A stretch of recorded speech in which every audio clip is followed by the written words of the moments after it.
Motiformance Ielts Speaking, Episode 002, Boost Your Vocabulary and Speak More Engagingly. Welcome back to Episode 002 of Motiformance. In this episode, we're going to explore how to make your IELTS speaking answers more engaging by expanding your vocabulary without overcomplicating things. You don't need to use fancy words, just the right ones. That sounds interesting. I've heard that using big words can help me score higher. Should I be focusing on that? It's true that using a variety of vocabulary can help, but the key is to sound natural and appropriate. Using words that fit the context and are easy to understand is far better than overusing complex vocabulary and sounding forced. So I shouldn't be trying to impress with difficult words? Exactly. In fact, overusing advanced vocabulary can make your speech sound unnatural. In Deep Work by Cal Newport, he talks about the importance of focused and intentional effort. You can apply this idea to your vocabulary by choosing words that fit naturally into your answers, rather than trying to force in words you don't usually use. That makes sense. So how can I practice using the right vocabulary? Great question. Here are some ways to make your vocabulary more varied and engaging while staying natural. Tip 1. Use synonyms. Instead of repeating the same word, try finding alternatives. For example, instead of saying happy all the time, you could say content, pleased, or joyful. This will make your speaking sound richer. Tip 2. Use descriptive phrases. If you don't know an exact word, describe it.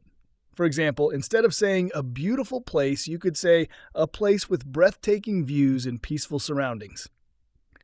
Tip 3. Focus on common phrases. Learn and use common phrases that native speakers often use. These can help you sound more natural and fluent. Phrases like, it's a bit of a challenge, to be honest, or on the other hand can be useful in everyday conversation. I like these tips, so I don't have to use huge words, just the right words that fit the context. Exactly. It's not about complexity. It's about clarity and variety. If you can use a mix of simple and varied vocabulary, you'll sound more engaging without overthinking it. Think I can do that. Want to practice? Absolutely.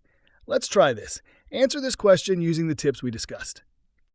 Describe an interesting experience you had while traveling. Oh, last summer I went to the mountains for a hiking trip. It was a truly unforgettable experience because the views were incredible. I remember feeling completely in awe as I stood at the peak, looking at the vast landscape below. It was peaceful, and I felt so connected with nature. Fantastic! You used a variety of vocabulary. Unforgettable, incredible, awe, and connected with nature, without forcing anything. It's all natural and fits the context perfectly. That was fun. I think I can use more descriptive phrases now. You did great! Your challenge now is to focus on expanding your vocabulary by using synonyms, descriptive phrases, and common expressions. Keep practicing this way and you'll sound more dynamic in your speaking. I'm going to try this in my next practice session. I'll aim for at least 5 answers with new vocabulary. That's the spirit. Keep practicing, and in the next episode, we'll discuss how to build your answers with more detail so you can show off your full potential. Subscribe to Motiformance for more IELTS speaking breakthroughs. Let us know in the comments. How do you feel about using descriptive phrases and synonyms? Have you tried this in your practice yet?